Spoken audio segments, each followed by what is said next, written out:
With all of the uncertainty that's connected with Instagram nowadays, especially with all those changes and bugs, I could definitely see a trend of creators wanting to jump ship and set sail on a different platform. And to be honest, looking into the future, I believe YouTube might be the safest bet for multiple reasons. For short form and long form creators, and I believe at least in some way, YouTube will make TikTok and Instagram Reels kind of obsolete in 2023. Let me explain.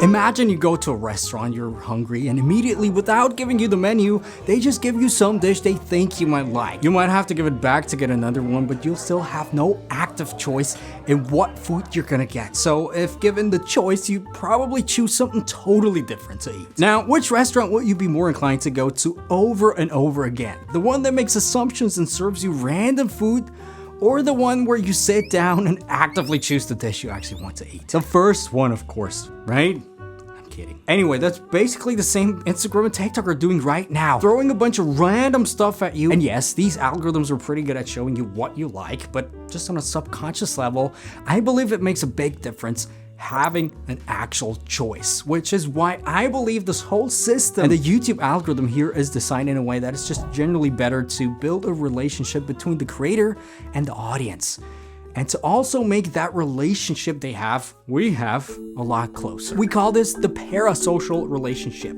People feel like they know and are able to trust the creator a lot more. And if you use all the possibilities you have on YouTube the right way, this ultimately reflects back to your overall reach and the amount of money you can make as well, being able to build something for years to come. And I personally believe I've built a very great community here, and I've always had actually pretty high standards for my content. Well, at least in the past year, okay? I get it. Stuff behind in my social media marketing agencies and all of that. So if you're into that, just give me a like button.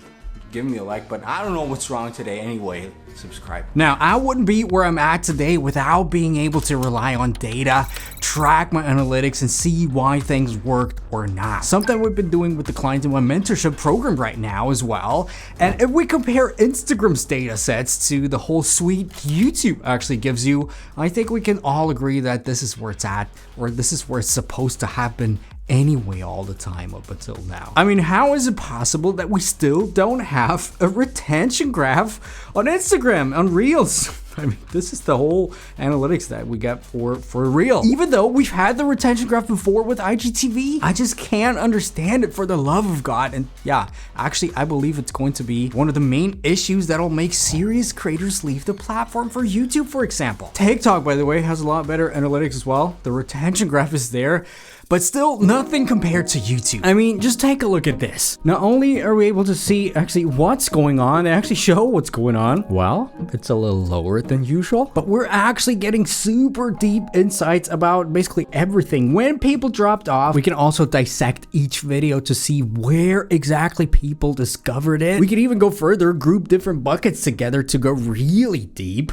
Of course, this also works with shorts. That's probably what you guys are interested in. We can see the retention graph right here. It starts with 167% retention, meaning people watched it over again. At the end, we can actually see a pretty steep drop off. So something that I can immediately go very deep into. I could see that this short got most of its traffic through the search feature and not through the shorts feed, which is also very interesting. And if I go a little deeper, I could see right there, it started to rank slowly and then just get gradually more and more traffic through the search. Now again, compare that to Instagram stats. Well, some things are there, but now honestly, you can't even take this seriously if we compare it to YouTube. And that just scratched the surface. And honestly, this is even an insult to professional creators, if you ask me, who dedicate their lives to the platform, who more or less have to rely on guesswork and not real good hard data. Let me know what you think about this whole situation. Now, this next thing is what I believe is going to be the game changer for short form content pretty soon. But even now, for long form content,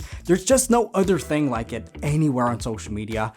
Monetization from all sides, meaning apart from having your own products and services getting more traction on average just because people have more connection with you, what we talked about before, they're also going to pay you directly for your videos for years to come. I still get paid for videos I created years ago. Simply, yeah, we're back again because the algorithm just favors content no matter how old it is. If you got a good video there, it's gonna drive traffic for years to come. Now, of course, YouTube has short form as well, and they're already becoming a lot more powerful. I've been actually monitoring it for the past months. The algorithm is starting to get really good, almost to TikTok levels, to be honest. And in addition, with the whole monetization thing that'll be available pretty soon, I think in February, if you create long form as well, people are going to be able to directly jump into your long form library as well. And yeah, since almost everybody is on YouTube, the algorithms will be a lot more powerful finding the right content and matching it to people's preferences. Yeah, what else do you need then? TikTok? Probably not anymore, especially since most creators are going to be there just for the money part. Instagram? Probably yes. But I guess more for the stories and the pictures and to show more of a raw behind the scenes aspect, if you ask me. And to be honest, YouTube creators are slowly starting to get really good creating dedicated short form content, raising the boundaries of, sort of going away from these short-lived dancy trending videos to something with a little bit more substance. Another thing Instagram and probably nobody else thinks about in somewhat of a serious way is the creator culture. Being actively there for creators, sending the ones hitting certain milestones, something like this, for example, just something that says, yeah, we appreciate you creators. We're all in one boat together. We'll grow together.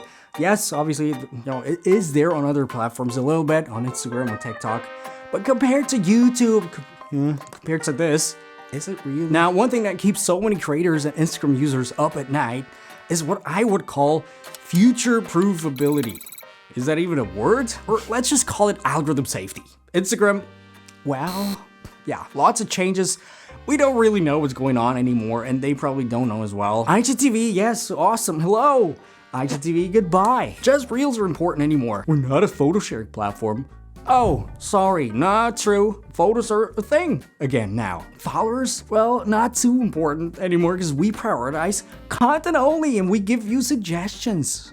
Oh, was that too much? Followers again are a little bit more important now. All these things and even more all happened within the last year. Yeah, just think about it. YouTube, however, being the oldest player in the game, sort of knows what's up, and the changes they do are, in my opinion, very subtle and actually benefit the lifeblood of the platform, helping creators. And additionally, they try to be very transparent with the Creator Insiders channel, for example, with people from YouTube actively giving talks on how things work and why they changed certain stuff. And yeah, one thing that might surprise you maybe, the YouTube algorithm basically has stayed the same since I believe 2017 or 2018, and to be honest, I can't see it changing too much. I actually made a video breaking down on how I once grew 9,000 subs in 1 month here on YouTube, so if you're thinking of starting your YouTube channel or activating it again, watch this video next.